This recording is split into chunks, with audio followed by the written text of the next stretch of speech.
Welcome to Nav Chat, the show for the New Zealand orienteering and navigation sports community.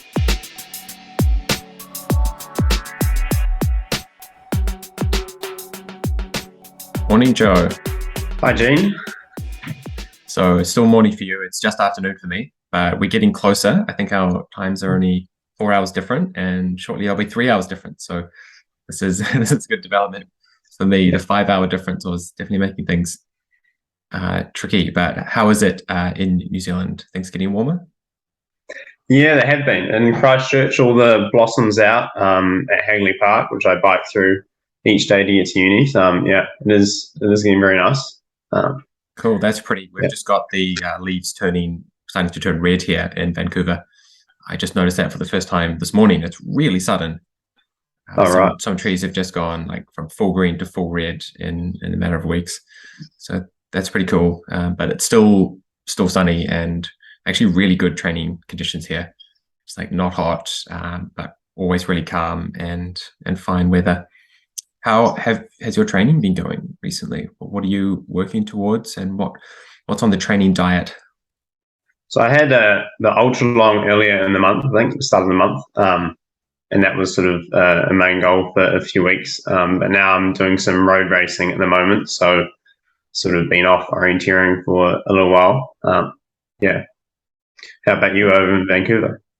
Yeah, I'm training towards training. I think I'm just really looking forward to having consistent training. That's what I really like, and it's not something I can always achieve. I've definitely run into problems over the years, and I'm really happy to be training consistently at the moment.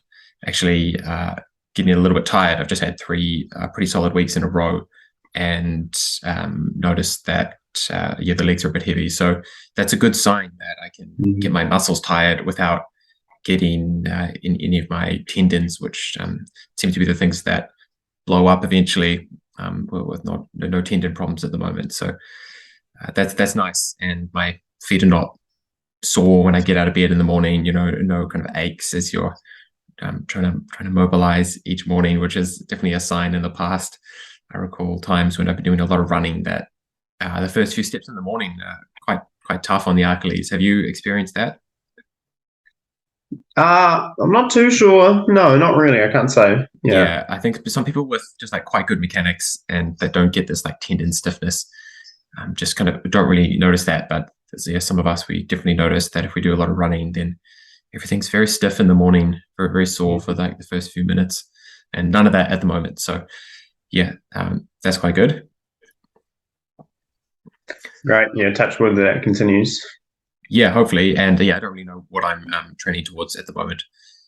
If I don't train towards anything, then it's hopefully walk next year or something next year. Like there's nothing urgent on the horizon for me.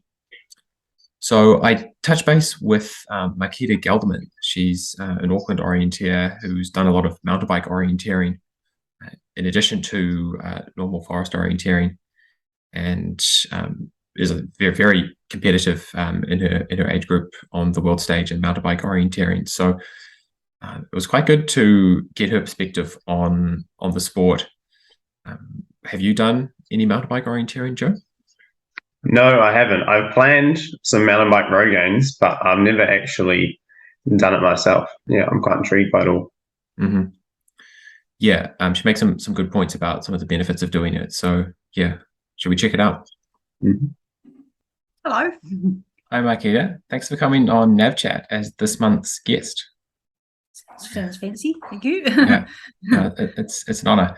But first, let's get it off our chest. You're in Australia at the moment. That's correct. Yep. I am. Yep. Yeah, and so how's it going so far? Good. We had the Victorian middle distance champs on Saturday, and then the Australian middle distance on Sunday. It was fantastic. It was so tricky, and the Kiwis did amazingly well. Especially some of the juniors were just incredible. It was really, really, really interesting terrain and real Warren Key special. So and then the school champs has been. Well, there was a sprint yesterday and a long distance today. I think a relay tomorrow. and then we move on to the Aussie Champs sprint relay or sprint long relay. So yeah, cool. Good fun, but it's freezing. Okay, really cold. Yeah. And is this gold mining terrain?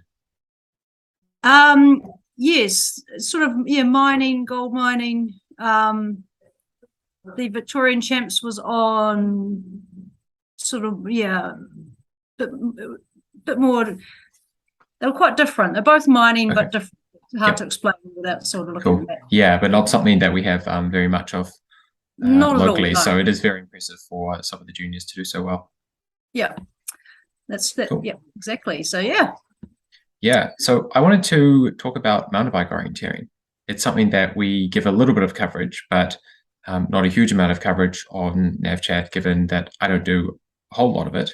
But you've been involved for many years. So can you take us back to how you got involved in mountain bike orienteering, and were you involved as it started in New Zealand, or were there some people before you who had it going?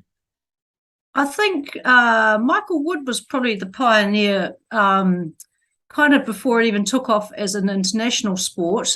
He kind of had a few events in, the sort of Manawatu sand dune forests. But the first thing, it kind of kicked off in the early 2000s, and I know Rob went across to Australia for an event and absolutely loved it. And I didn't actually go for some reason that time. So, yeah, initially we kind of tried, I think the early events were trying to replicate foot orienteering, but you just did it on a bike instead. And it's kind of evolved into more, where it's riding on tracks rather than in the forest. So, yeah, my first event was, something in Australia. We came over for I think it was a Queensland Champs or something. And, it was pretty fun. It was the first time I travelled with a bicycle, which was interesting, but it's now easy. But at the time it wasn't. And, it's kind of evolved from then. So it's a fairly young branch of the sport. Yeah, I had no idea that the earlier format, at least as it was trialed in New Zealand, tried to use off-track control sites. Is that what you were saying?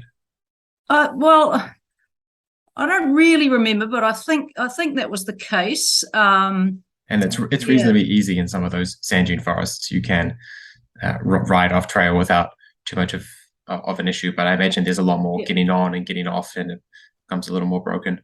Yeah, exactly. So it's the true mountain bike orienteering as it is now is where you're riding on tracks the whole time. So you're going fast, which makes the navigation challenging. For a purist foot orienteer, you look at a mountain bike orienteering course, it's like, well, that's not that hard, is it? You just go down this track and that track and whatever.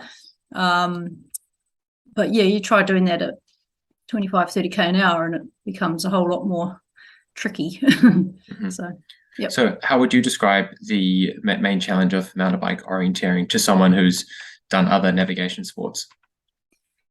I sort of liken it to sprint orienteering in a way, because you're almost always restricted to riding on track. There's sometimes you're allowed to cut or go between tracks, go through the forest, but depends on there's different rules for different countries and different areas, but the vast majority is track only. So you can't go straight. So route choices are really, that's the real key, I say, on a long distance.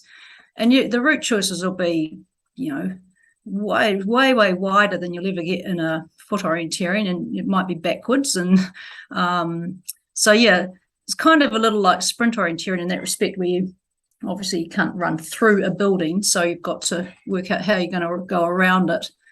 Similar sort of skills in MTBO, where you can't go follow the purple line. You've got to really look for the ways right round, and when you describe it like that, it does sound exactly like sprint orienteering, but because the context, the environment you're in is so different, a lot of people wouldn't have connected those two quite so clearly. Yeah, yeah. So I've seen a bit of the mapping, and the trails show riding speed and riding surface. Could you cover that a little bit and how you interpret that, and what are the good points and the bad points about the mapping there? Because like any kind of orienteering, you have to approximate to some degree, and this seems like such a critical part of the sport that I wonder what it is like from your perspective. Yeah, so the tracks are mapped according to their size, basically small ones and big ones. So there's sort of, you have a thicker and a thinner line. And then there's four classes or four gradings of rideability, ranging from really fast, which would be like an asphalt surface or a really smooth gravel road, right down to what we call a dotty track, which is so very, very short dashes, which would indicate where even the best of riders will probably be having to get off and walk, and it will be slow. So a really rocky track, or somewhere, certainly an average or an intermediate rider would be probably walking most of it. And then there's you sort of a longer dash and a shorter dash track. So it's the dash length which indicates the rideability. And so it's all relative to the area you're in. So a dotty track on one map might be a sort of a faster track on another track. I mean, if the tracks in the area are generally very, very fast, then they'll kind of, only a slightly slow one might be marked as what would be regarded as really bad track on, or quite a good track on another map. So yeah, it's you kind of, when you, like, if it's a major competition, you'll have a model area, so you'll get a feel for how they've mapped what grade of track. Yeah, that's exactly what I was going to ask. It sounded like that problem is really best solved by model maps, because it's kind of inevitable that, and there's actually an advantage to having mapping specialized to a certain area to some degree, and so the model map kind of solves that downside of you not really knowing if you're not a local. Yeah, that's right. Yep, and I guess as when you start a course, I personally would, as I start riding, I'm not kind of looking at all the tracks and, okay, that's what a short dash track looks like, that's what a long dash track looks like, and kind of store that in the memory bank for a bit later on, kind of thing. So yeah. Yep. Cool. That makes a lot more sense now. So you've done a lot of races overseas and had some really successful times at world champs. What on your travels, which kind of terrain types or countries have provided the most interesting mountain bike orienteering for you? Well, it's probably the Central European. So Czech Republic, they have some really good events there. Huge events. We went to like a regional championship event. There was about 500 people there competing. Wow, it's really exploded. And what was even more amazing was they had a few different, like a women's 21E, A, B, and C or something, but there were over 100 women's 21 riders, which is kind of unheard of here on this side of the globe. So yeah, Czech Republic's really good, and it's a really popular sport there. Poland, done quite a bit in Poland as well. They have some great areas. Australia is actually fantastic in terms of the terrain that they have. Unfortunately, it's not a very big sport, and it's sort of generally the people doing it are quite old. Sweden's, they're getting into it. France is great. So all what quite makes different. Those terrains in Eastern Europe so interesting? Is it just a big sport there because the culture has exploded around it, or is the terrain quite suitable? Yeah, the terrain. So they have a lot of forests close to big towns and cities, and it's all, unlike New Zealand, the forest is open. Everyone goes walking in the forest, so there's tracks everywhere, and that's what makes it. And they're not like in a big grid like, say, in Woodhill. It's far more dense track network, and they're all over the place, people cutting corners here and there, or going around this, that, and the next thing. So yeah, I think it's just public use of forests has made which is just so much higher. And the forests aren't as dense and thick as, say, New Zealand native bush or anything. But yeah, it's just, I think that's probably the best thing about those kind of areas, is that it's the density of the track network. That's what makes it interesting. It's, a place with only a couple of tracks is not very exciting, obviously, but when you get a really complex maze of them, it's good fun. Yeah, that makes sense now. Yeah. Cool. Well, I hope that was a good introduction for those that haven't done the sport yet, or have maybe only done something local. Have you got any tips for people to kind of get involved? Are there some things that you wish you had done first when you were just exposed to the sport? I think the biggest thing would be to get yourself a decent map board. It's you pretty, like, if you really want to give it a go, anything will do. But once you start to do some races, you probably want to try and get a proper map board that doesn't, fall down or fall off your handlebars and that sort of stuff. Just get out and try it. It's I think, unfortunately, New Zealand's not the greatest place for it, to be honest, just because of restrictions on land use and forest access. And like I was saying, you don't have that.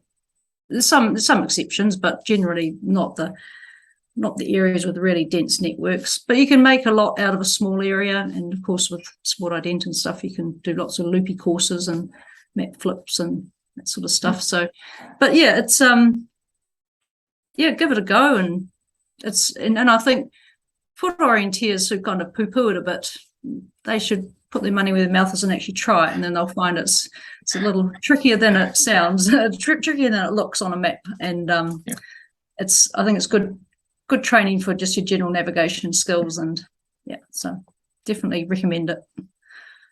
Cool. Thanks, Marquita. Cool. No worries. Cool. So you tempted?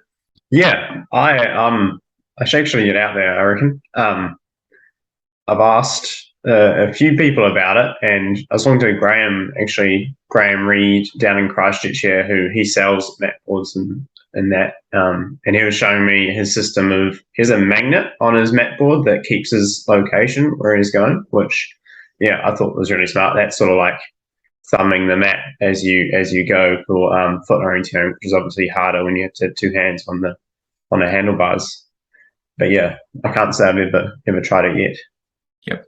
Yeah, I gave it a go a few seasons back. I did a North Island Championships and National Championships. And that was fun, especially the end of a hard season of running, to then go and do some biking and change the stress on the body a little bit. And the fitness carried through quite well. I thought that was a really good way to end the season on that occasion. But I haven't had a mountain bike since then, so it's not something I've repeated. Have you done ski orienteering, though? There is a map in the South Island close to you. Yes, I've done that. I've done that twice now, and I guess it is reasonably similar, where you've just got a track network, essentially. Mm-hmm. Yeah. And one thing I thought of with that talk with Marquita was actually how she mentioned in the inception there were controls that were off track, and she talked about how Australia had some good terrain for it. And I thought that would actually have a really good opportunity for those off track controls. It sounds like they maybe don't do it anymore, but I was just picturing on those hard surfaces in Australia, you could really keep riding quite a bit off track. Yeah, stay on the bike on the hard ground.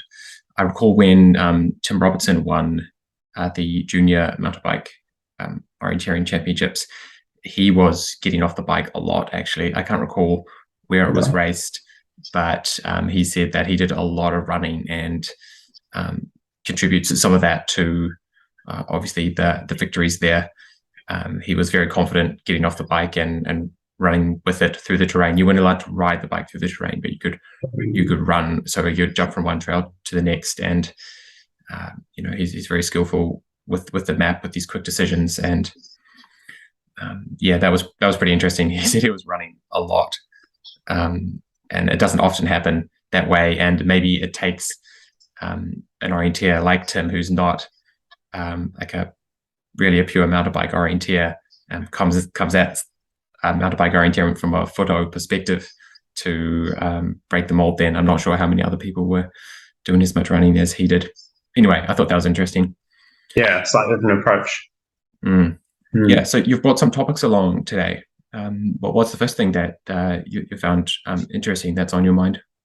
Yeah, so this actually slightly relates to the mountain bike orienteering. I just found, I'm sure it's quite old, but this map memory game that's hosted on the Catching Features website. Yeah, so that's a map of it's just a track network essentially, and it gives you one leg to look at. Oh.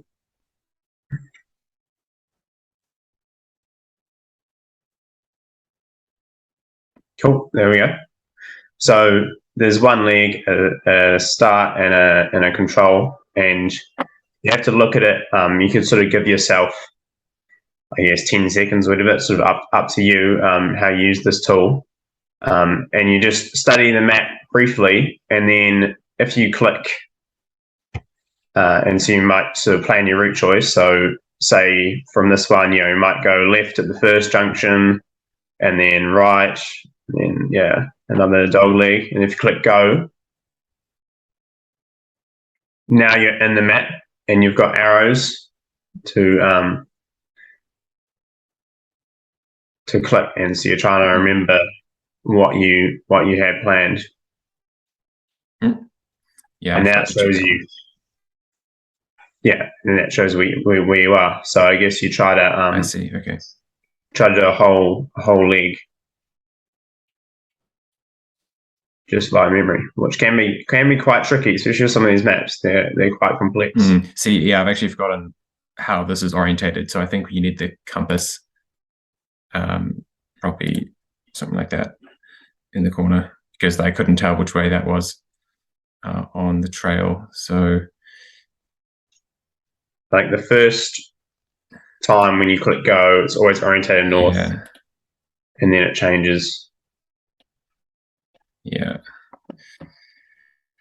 There we go. Oh, okay. That's a new tool. That's very relevant for both ski and mountain bike orienteering, and also to some degree to sprint, where you are dealing with these very discrete decisions. And instead of imagining the trails, you're just imagining the buildings and anything else impassable. Yeah, that's exactly where my mind went to as well, was actually this could be relevant for sprint too. Cool. And it's got a lot of preset maps in there, so there's a lot of variation. That's one thing I noticed with the original Route Choice game website, is that there was actually pretty limited. There was a lot of repeating. I think after you'd played it for half an hour, you kind of weren't seeing anything too new, whereas there's a lot of variation. A lot of different combinations, so that's quite challenging. Cool. Yeah, that's interesting, and yeah, it's good that we have these tools to do things that we can work on when we're tired from training, or we're sick or injured or something. So catchingfeatures.com for this game. Yeah. Then another thing that happened recently was the Ultralong hosted at Hogsback by UCOC with help from Papo. And this was a bit of a special edition this year. It was a traverse, so start and finish in 2 different locations. And it made for a little bit of a funny map. Yeah, so I was kind of expecting there to be a map segment in between that you'd extended the orienteering map, which I was really looking forward to, but instead you just threw in the topo map. How big is the gap between the 2 maps? 2 kilometers or something? Yeah, so the scale there, it changes, and we see the approx after the scale on the topo map. So it was a bit rough, but it just got you from one end of the Hogsback map to the start of the Castle Hill Forest map. Cool. And that's a really interesting way to finish a long race when your brain's already quite tired and you have some very technical forest orienteering at the end. Yeah, for sure. And also, I found it really tough. This map, you have to be really aggressive to push through the sort of jungle-like terrain. And when you're really tired, after you've already running for maybe 90 minutes before you even get to the start triangle, it's really hard to sort of attack the terrain like that. And so that was quite draining. And I did make a few mistakes in this last bit, and I'm sure other people did too. Yeah, that's pretty ruthless, straight up the hill to 18, where it is very dense, and the navigation is actually quite tricky for those first few. Very challenging once you're getting fatigued. Yeah, indeed. Cool. And we have some tracking for this as well. I'm interested to ask a few questions, but is there anything that stood out to you that was particularly of interest in this race? I quite enjoyed the series of from 5 to 8, some short legs on the side of Hogsback there. And this was a mass start, is that right? No, it was not a mass okay. start. It's synchronized. It was just a normal. Yeah. Right. I think in the past it has been mass start. I think some of the earlier ones. Right. Yeah, so this is really cool. Something that often gets missed off the course setting for long distance is controls really close together, a series of controls really close together. There's nothing wrong with doing that for long distance. In fact, it forces you to change navigation style, and it's really useful. Yeah, cool. I was. I was saying that when I ran it, because you have a lot of time to think when you're running these long races. So yeah, it was just nice to have a sort of a change in the middle of the race as well. Mm-hmm. It looks like Matt's missed number 9 here. Yeah, unfortunately, I think he fell over around 8 and was a bit flustered, and then just read straight to 10. And it is quite a classic thing with a control in the middle, 2 other controls that form a straight line. Yeah, easily done. That's unfortunate. Let's take a look at the route choice from 9 to 10. So for those who are not familiar with live locks, it's got some good features, and we can quite easily pivot to these different legs and see what directions people took. So Joe, it looks like you were fastest, kind of going down the valley and then taking on the steep climb. And it looks like you're getting out of the undergrowth fairly promptly. Do you attribute the fast time on that to getting out of the undergrowth a lot faster than some of these other routes where people have stayed on the hillside for longer? Yeah, I do. That was exactly my plan. We'll just get to that flatter area where it is a lot easier to run, and then you're going to have to do some climb anyway. So I was happy just to do that at the end. Mm-hmm. Yeah, this is cool because I'm putting together some resources at the moment for teaching some of these theoretical orienteering principles, things that you can learn on the couch, and practice is also essential in the real world, but you can at least learn the foundations on the couch. And one of the exercises is identifying slow areas to avoid. And this is actually a really good example. I might try to steal this leg here because we get pretty distracted by the contours on a leg like this, and we're wondering how to avoid the pain of the contours, but the real trap is the undergrowth, I think. The contours kind of trade off against the distance of the leg, and it's kind of you go wider or you go straighter to take on a bit more or less climb. But the vegetation there, especially on a slope, that's actually the thing to avoid on this particular example. And maybe the marsh as well. What was the marsh area like? The marsh wasn't too bad, but that's one of those things where it's a risk, and you might not know it. Sort of what that's like. So how bad is the marsh? How bad is the dash green until you're actually there? So that's also another thing that comes into it is less risk going the easier route. Yeah, all good points. Cool. Any other really interesting legs later on? They seem more like execution challenges towards the end here. The leg 10 to 11 was sort of the main route choice, and there were quite a few variations on that, which I quite enjoyed trying to tackle. As I was walking up to number 10, I definitely flip-flopped between a few different routes as I was going up there. Interesting. So it looks like Felix has run quite a good time on that leg. You and Matt are probably faster running speed than Felix, but he's got the fastest split. So that would suggest that the way he's executed this leg is really good. Yeah, I think staying up on the ridge, it's nice running, and then it's all about sort of choosing where you're going to come off that Hogsback ridge halfway through the leg. Yeah, so it is tempting to stay on the ridge longer and get onto the trail. Felix has dropped down very steep, probably quite slow even though you're going downhill, and then taken on a massive climb again. So interesting decision. He hasn't, if you go on the trail, you have to take more climb again to go over this final hill. So I see the appeal of the way he's done it. He's definitely cut off 5 contours at the end and stayed closer to the trees. Yeah, interesting route choice. That's quite cool to see. You go quite wide up the river through some dense forest, and then even wider at the end. Did you think about cutting straight across through that last patch of forest into 11? I had considered that, but I decided reasonably early on that I didn't want to.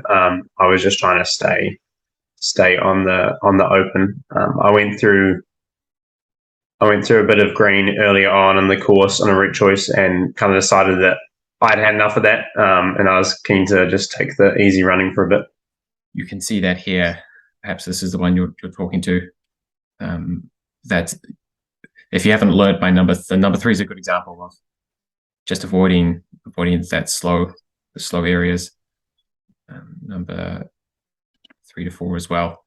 It's interesting, those that have gone down the river, I guess it's okay if you're in the river bed, although it is stony, but heading out wide, I would have definitely taken wide out to the south on this one. Yes, Joe, that was the go. Yeah, although there's definitely execution risk about cutting the corner too much. I almost like, staying higher than what I'm following Matt's route here with the yellow highlight. Yeah, he almost gets a bit too keen, and then but then stays out to the right hand side there. So that's a good idea, I think. Yeah, especially early in a race, you don't want to. You can lose it. You're not going to win the race on this leg, but you can definitely lose it by taking a risky route through the dark green like that. Yeah, for sure. I think that those were the main things of the Ultralong.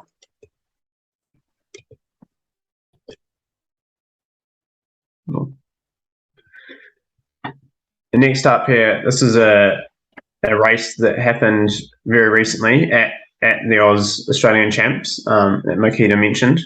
And this is called the Orienteering Grand Prix.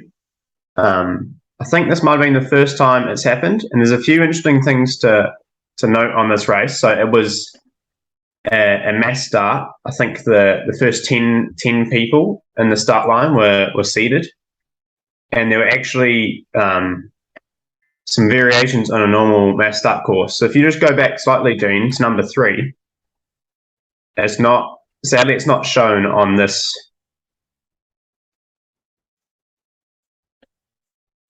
tracking, but there was actually 2 number 3 controls, a 3A and a 3B, both printed on your map, and you could choose which one you wanted to run to at like mid race. You didn't have to choose beforehand.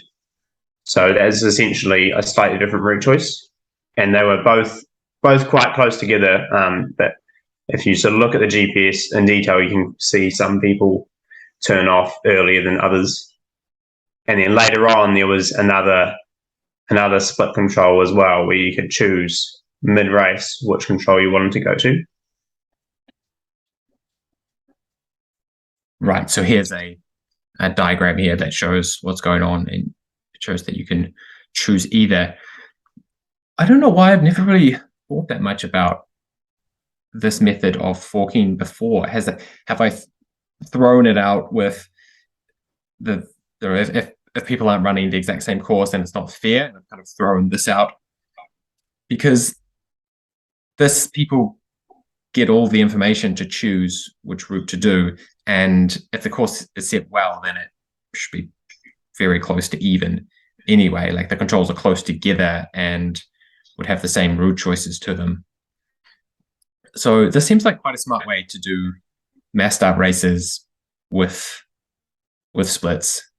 In a relay, you have splits because you can balance them all up at the end. But as an individual mass start race without pivots, then this makes a lot of sense, actually. Yeah, one downside, I guess, is it's slightly messier on the map to read because you do have two control circles with like other labels rather than just one. But yeah, I agree with you. It's very similar to the map choice that's been happening with the knockout sprint, but that's where you choose before you start your race, whereas this you're choosing mid-race.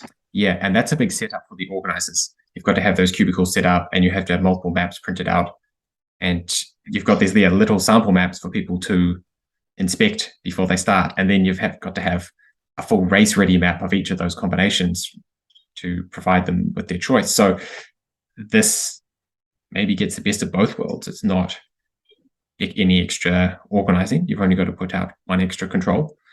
Everyone gets one map at the start, and people split themselves up when they're out there. And I'm thinking of this for like sand dune forest. It'd be so easy to do in sand dune forest because there's very little dispersion in runnability. So you can have some controls that are just on some knolls over to the left and some on some knolls over to the right. The leg length is the same, but it just causes people to space out and then come back together. And you could have them even quite wide in sand dune pine forest because you can be real precise about making sure people run the same distance. You can really split them up. You can have like a big diamond shape, and it's exactly the same distance. The climb's probably exactly the same because it's so flat.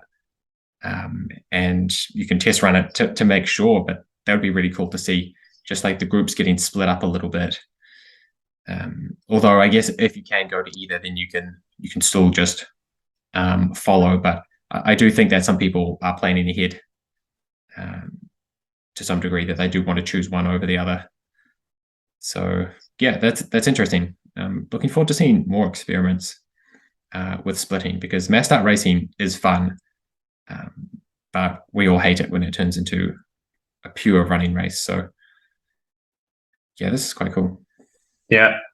One other quirk is at number 10 there, you see that the red runner, I think it's David Brownridge, you hand the GPS. At number 10, Angus or not the red Angus. one later on. Okay. Yeah, here we go. So Angus runs straight through number 10. And you can see when David goes through, there's actually a slight kink in his GPS trace. Yeah. And there was a penalty loop at number 10. If you were in the back, I think 30% of the field, you had to run this extra 40 meters, or you could choose to pull out of the race altogether. Which I'm not sure how effective that is really for the racing. I used to have to do a few of them to kind of work it out properly. Were they explicit about what that was trying to incentivize? If you're on the bulletin, back to the bulletin, I think it might just be down a little bit. Here we go. There we are. So you have to punch a control in that. So that's how they define it. So the loop is actually a control, I think.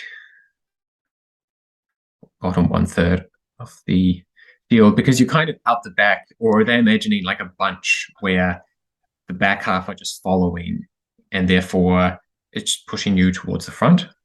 I'm not sure. Yeah, the time I've sort of seen something like this, not a penalty one, but is the short shoot in triathlon. I don't know if you've followed any of that, but if there's a leader at some point in the race, I think maybe after the swim, if you're leading, then later on the course you can choose to take a slightly shorter route, and so it benefits you, and that adds to just some more excitement in the racing. So it's not just one pack running all together the whole time. All of a sudden, one person jumps ahead from that pack, and everyone else has to catch up. So it kind of adds drama. But this is at the back of the race, so especially when there's not a huge bunch together, it probably doesn't add too much to the racing. Yeah, I can almost imagine that incentive about moving from fourth to first being more of a drama producer than moving from, the back third just to mid pack, because that you're essentially running the same race, kind of following the same in each of those different situations.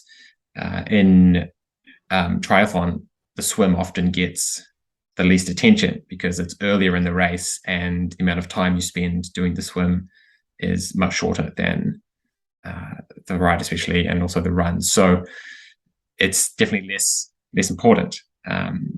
I don't think I'm the first to say that. I've not been a triathlon expert, but heard a few conversations, and I mean that I think that's pretty close to consensus at this stage. So adding this like non-linear benefit, you can be 5 seconds faster in your swim, but you then get a 10-second bonus. That's quite an interesting way of incentivizing some different tactics. You see it sometimes in cycling, road racing as well, getting time benefits for placings. So maybe you get a 10-second benefit in a stage tour race for being the first over the line, even though it was a bunch sprint. So it incentivizes some, I guess, more risk taking and less sitting back and following until the last minute. Yeah, I'm excited to see more experiments like this in orienteering, and I know my club in Auckland, Northwest Orienteering, likes to play around with some of these different ideas, and I think this year we're planning some mass start style stuff, but I don't think we've included anything kind of novel like this. So maybe next year we'll run some mass start races with some more novel forking stuff, because it is really fun, and without having super deep fields to run relays. You don't want to have an elite field and then divide it by 3 for the mass start, which is what ends up happening with an elite relay. You kind of want everyone starting together. So I think these things are really important and really fun. Yeah, it'll be cool to see when the people that have been competing in this race over in Australia come back.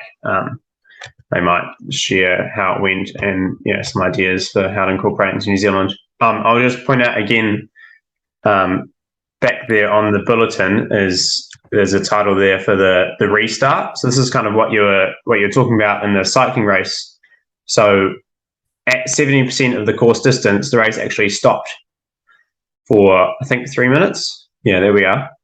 And if you were in the top 4 positions before that, you get an advantage on the people behind you. So that's like your bonus. I see. Yeah, they are including. Right, I hadn't read that far through, but that's right. That incentive to be from 5th up into the top few is definitely an exciting for the spectators and the races. Sort of there's 2 sprint offs and then another start for the spectators to watch before the last Fast and Furious part of the race, which is it's like doing 2 intervals essentially. Yeah, these ideas we can definitely borrow from other sports, like thinking about elimination cycling on the track cycling. Last person gets eliminated. I know Sprint the Bay did an elimination race. Were you old enough to be racing that race at Sprint the Bay? It was quite a while ago, I think, and I think only the first 10 or 15, I think it was 10 only, got through halfway. So it was pretty full on, and I think I remember being yeah, like eighth or ninth, and just like looking back, checking that there was no hot sprinter just behind me who was going to take the map. There were only 10 maps in the box, basically, so you had to. There was a map change, and then you grab the new. I think maybe I'm making that up, but I mean that's a good way to do it. So yeah, I'm looking forward to more of these innovations. It's fun. Yeah, me too. Lots of ideas to think about there. So, Gene, had you been thinking about rest in your training recently? Yeah, Emmy and I had this discussion the other day, and I thought it was a really good one to share here, rest and recovery, and it kind of came up in the intro as well. Now that I've had 3 good weeks under my belt, my legs are starting to feel it. And yesterday morning, went out for my morning easy ride, and actually had a slight mechanical issue. Came home to fix it, and I got home and I was like, I'm done. I'm not going out again. 20 minutes in, and like I'm just feeling unenthused about riding my bike. And if someone who loves riding their bike feels unenthused about riding their bike, something's going on. And I use that as quite a major indicator for whether I should take a day off, or an easy day, or an easier week, because my capacity for training, my training appetite is quite high. And when I no longer have that appetite, that's to me, that's my body telling me that I need to rest up. And now that I've realized that, I have a whole lot less conflict, because those are the frustrating days when you don't really want to go out, but you've convinced yourself it's some like moral imperative to go out, that you're not a committed athlete if you don't go out today. It was in the plan. Stop being lazy. And now I just trim all that bullshit, and it's just, oh, I'm feeling tired. Oh, yeah, I just skip from I'm not enthused about training to I'm feeling tired and I should rest or take it easy or something like that. So that's the way I'm thinking about that stuff now. Do you have any easy rules that you like to follow for taking time off, or cutting back the intensity, or whatever you choose to trim?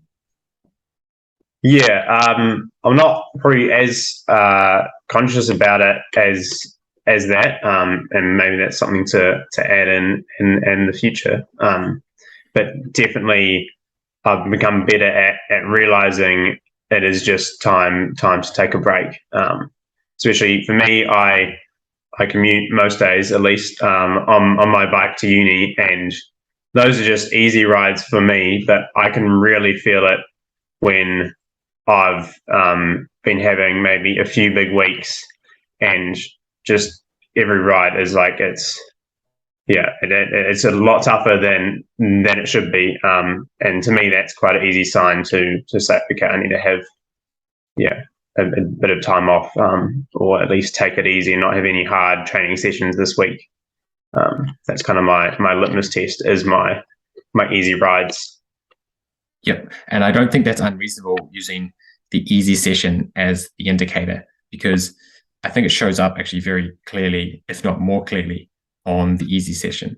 Sometimes if I'm feeling tired, I can go out and do intervals, and if I'm not on the exact same surface, or the conditions are not exactly the same, then it's hard. If I'm 2 or 3 seconds slower per kilometer, it's hard to say if that means anything or not. Yeah. Whereas if my easy run, which is almost always effortless, feels effortful, then that's quite a significant change. But if your hard run hurts, like it always hurts anyway. So yeah, I think the easy runs are a good indicator. And I think it also helps to have heart rate on it. Like if you're looking at your heart rate and it's low, and your legs are feeling like you're working hard, then it's time to have a break. And then the next part of that, my thinking on this is, well, what does a break entail? And I don't think there's a super clear answer, but I think I've got enough experience to know that taking it easy for a few days is good, and I don't have to like freak out and have no training on the agenda. I can definitely do light training, and my body really likes it and bounces back really quite strong. And you just have to have a bit of patience, I think, that feeling tired from training is not a disaster. It's not an emergency situation, and it will fix itself in time. But a 24-hour block off or 48-hour block with no training doesn't guarantee full recovery. It takes time. It takes a lot of time, and it could be a whole week of feeling tired before you bounce back fully. And I think doing no training at that time doesn't really make that much sense anyway. And I don't know if it really speeds up the recovery much. Doing hard training will slow down the recovery, but doing light training, I think my body really likes it. And then I bounce back really strong. So we'll see if I need to do that this week or not. I felt much better in my morning ride today. So, I'm obviously not too deep in the fatigue. So yeah, I think that's something that's very interesting. And someone telling you about these rules to follow is it's not that helpful if you can't recognize the sensation in your own legs. So you've got to become familiar with it. And I think sometimes a coach can help to get you to look at the right things. But until you have to sense the sensation in your own legs, a coach isn't going to be able to help you there, especially if they're not with you every day.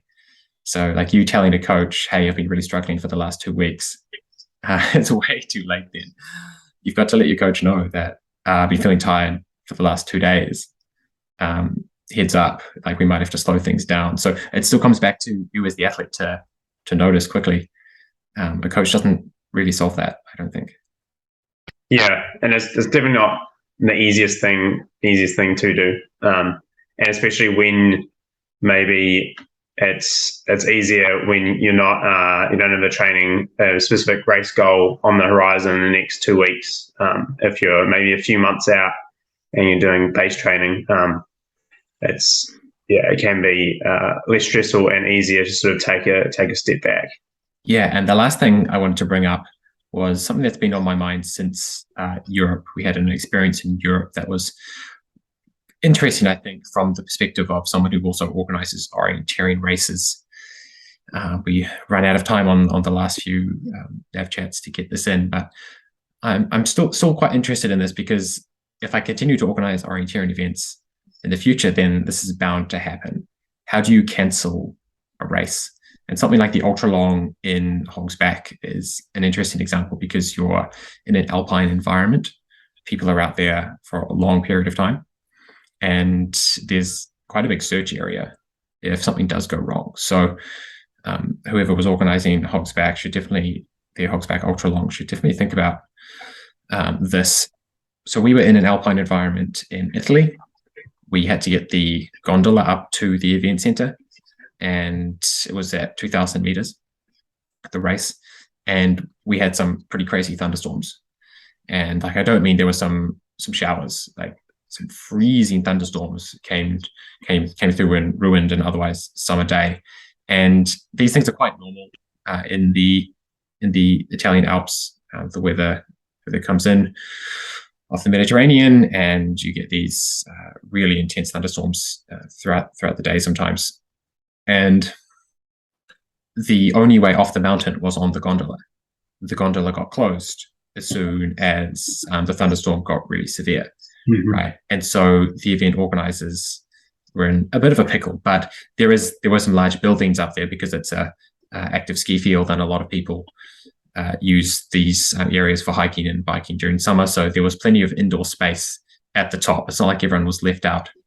Well, by plenty, I mean they were packed in, but I don't think there were people left out in the hail and the freezing rain unnecessary. But there were a lot of people still out on course, and they managed to kind of cancel it mid-race. I hadn't even started, and it's quite a big area with not many tracks through it. There was one major road where they had organizers trying to pull people off the course, and two of the Kiwis actually finished their course, the two earlier starters. One of them was quite close to hypothermic, if not hypothermic. Like, we weren't measuring people, but I was pretty clear at the finish that he was quite slow and slow to move and not entirely cognitively sharp. So he was definitely under pressure there. And it's such a tricky one, because we're kind of going out into this environment and kind of committed in a number of ways when you start an orienteering course. You're going to be out of contact for some time. And at what point does it make sense to cancel an event? You've kind of already put everyone at risk. And so when that thunderstorm was at its worst is when they cancelled it, and it pretty much fined up from then on. And so half the field didn't get to start, even though the afternoon was fine. And everyone who was put at risk,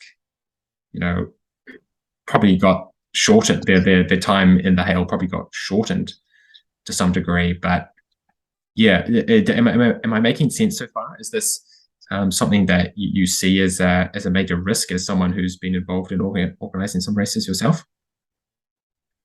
Yeah, definitely, especially with the weather changing like that. But like we say, it's quite hard because the risk has sort of already happened when you start the event. It definitely came up with the Ultralong, and I think it might be reviewed by the organisers in the coming months. They were lucky to have reasonable weather for that day, but in an environment like that, it could be quite bad. And like you say, when it's over a large area, and it's quite hard to search for people, that can become quite important. Yeah, quite hard. And I think it's my personal opinion on this is that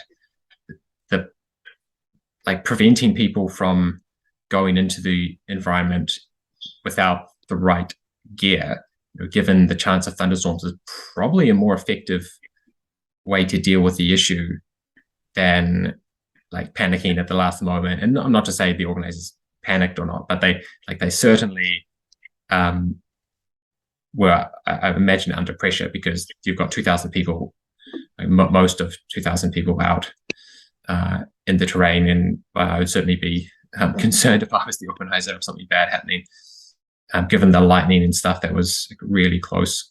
So yeah, I just wonder if if it's on the forecast, the only effective way to deal with it is to ensure that people can only start with, if they've got a thermal and a rain jacket, which a thermal's definitely been enforced on us at orienteering before, and people found that quite jarring, actually, because orienteering is a short activity and we're not used to having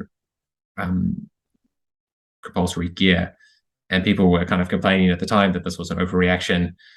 I never took that thermal off. It was cold. It was very cold that day. So maybe that's the only way to do it. Waiting until it's seriously bad and then trying to pull everyone off the course. It seems so ineffective to me. There were still people out there freezing. Yeah, I agree. I do sort of see that will sort of likely be the future, is you'll be running with compulsory gear and maybe a small backpack or something, especially for those longer races where the weather is likely to get bad. Long race, alpine environments. It should be at least said that you should come to the event with this gear, because at any moment we might make it required. That seems totally reasonable to me, and it doesn't create this other issue of now all these people who didn't get to start, and the race organizers kind of claim victory, yes, we've prevented this everyone who was at risk, and everyone who wanted to run in the afternoon could have done so fine, because the weather was fine, and so many people in the morning were already put at risk. So it didn't really seem like a resolution to me. It's certainly not a satisfactory one. It does also make sort of that decision easier, say for an event like the Ultralong, when you've got people, the people flying down from Auckland and Wellington for that race on the morning. If it is bad weather and people haven't brought the compulsory gear, it's a pretty hard decision to cancel a race like that when people travel from all over New Zealand. Whereas if you had said, here's a compulsory gear list, and so you can be confident that they will be safe, it still depends on the scale of the weather, but that kind of makes that decision a little bit easier as well. Yeah, it pushes there's always a level of weather where you can't go out otherwise at all. And maybe this thunderstorm was at that level anyway, but Sounds like prevention, like given the weather forecast, which was 4 likely thunderstorms, you probably should be sending people out on course with this gear anyway. And as an organizer, you're semi-responsible for these people, so you kind of want anything to go wrong to be minimized. And canceling mid-race doesn't exhume you from responsibility. You still sent them out there. So it's definitely a tricky one. But I think I see compulsory gear should probably be more commonplace in orienteering. And I don't mean in Auckland, running in Woodhull in Auckland. I mean, the weather's so mild here, but the South Island, especially the Canterbury foothills, for sure, that can get in winter is such a rapidly changing environment, from sunny to snowing really quickly. Yeah, another thing I'd have wondered is whether compulsory GPS tracking could come in. If you are injured and you can't get out, these are big areas to search, even on maybe a Woodhull race or something like that. As possibly, maybe in 10 years' time, if the GPSs are cheap, then you can check that people start with a whistle. Okay, how about check that they start with like a $10 GPS?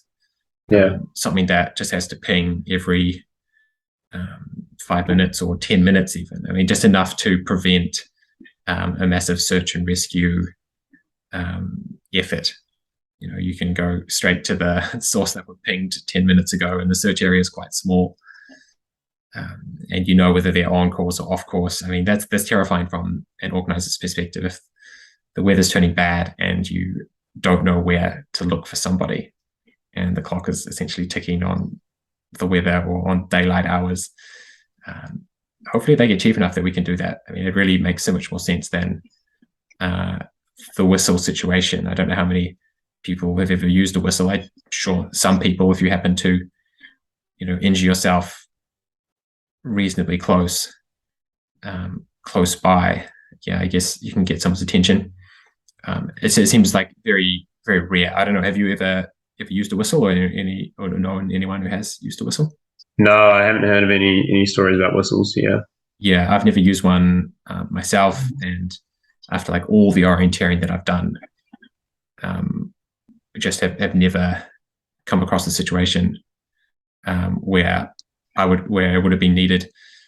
So it's definitely for those rare events where you, like, I don't know, break a knee somewhere and you can't move yourself out of where you are and have to be found. So it's really the whistle, in my view, is about the search being found, and the GPS is so much better than the whistle. So if you agree that that's what the goal of the whistle is to help you be found when you can't move, then that'd be interesting. It'd be cool in 10 years' time, because I definitely feel like each time we run an event, there's this risk of something going really wrong, and then all the organizers being found like hopelessly incompetent, because that's always what happens when there's an accident. Like, it always comes down to suddenly the standards of what is required, like, is left on everyone, when we're kind of all, at least most of us, knowingly going into an environment where I'd be happy to sign a waiver every time I start, because I know it's risky, and I know the risks are unlikely, but can be kind of severe. I mean, it's not like downhill mountain biking, where I'm sure there's like waivers were invented for downhill mountain biking, but what responsibility should be put on the competitor? I don't know if we're that explicit about that in orienteering in New Zealand. No, I don't think so. One thing I found is that we did a first aid course last year, I think, and the organizer of that was quite surprised. We're doing it with the orienteering club, and they were always surprised to sort of learn about what we do in orienteering. Like they were assuming that we would be taking out an emergency blanket every time, and we'd have our phone with us.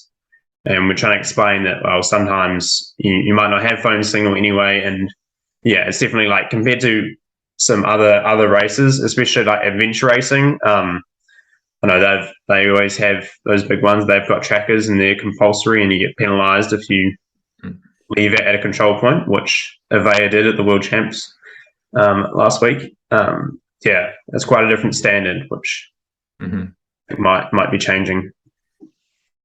Yeah, definitely. I'm sure a lot of people who are into health and safety would be squawking at what we're doing. And I'm not convinced that's because what we're doing is too risky.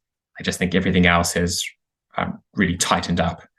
Many other sports have really tightened up. And I'm totally happy to run a sport where, and again, this is like my personal opinion and nothing to do with what my club is happy to do. But personally, I'm happy to be at risk. I do things every weekend. I try to find like the gnarliest, the most remote single trail I can get my hands on. And I don't really tell anyone where I'm going because I change my mind out on the trail all the time.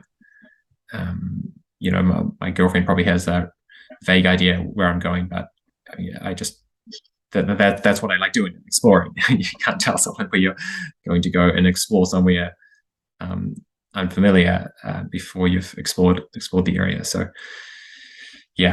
anyway, it will be interesting, and as an organizer I'm definitely interested in hearing other people's thoughts on some of how we can do things a little bit better and not send people out into the terrain at risk when they're not expecting it. I don't want to be in the situation where I have to cancel an event knowing I've already put everyone at risk. And then you get the worst of both worlds, where the event gets cancelled for everyone who could have enjoyed it, and you still sent half the people out into the thunder and lightning. Yeah, that does sound like the worst of both worlds. Yeah, cool. Well, what have you got coming up in the short term? You've just had a race. You said you're doing some road racing. Is there a race you're working towards specifically? Yeah, in the start of October, in a few days' time for me, there's the New Zealand Road Relays Championships. That's being held down here in Christchurch, and there's a couple of orienteers competing at that. But that's just a purely road course. And then I'm also involved in some planning of the South Island Champs, so that's sort of happening in the background too.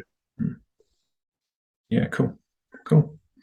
Well, good luck with the training, and looking forward to catching up next time you are co-hosting with me. See you, Jane. Cheers, Gene. If you liked the show, please support it by sharing this podcast with one person who would benefit from it. The best place to find more content like this is at genebeverage.nz, where you can find years of training blogs, race reports, podcasts, and coaching videos. If you don't want to miss future episodes, I recommend subscribing to my newsletter by visiting genebeverage.nz or by following on social media, Perfect Flow on Facebook and Gene Beverage on Instagram. For Q&A, send messages to nav@perfectflow.nz.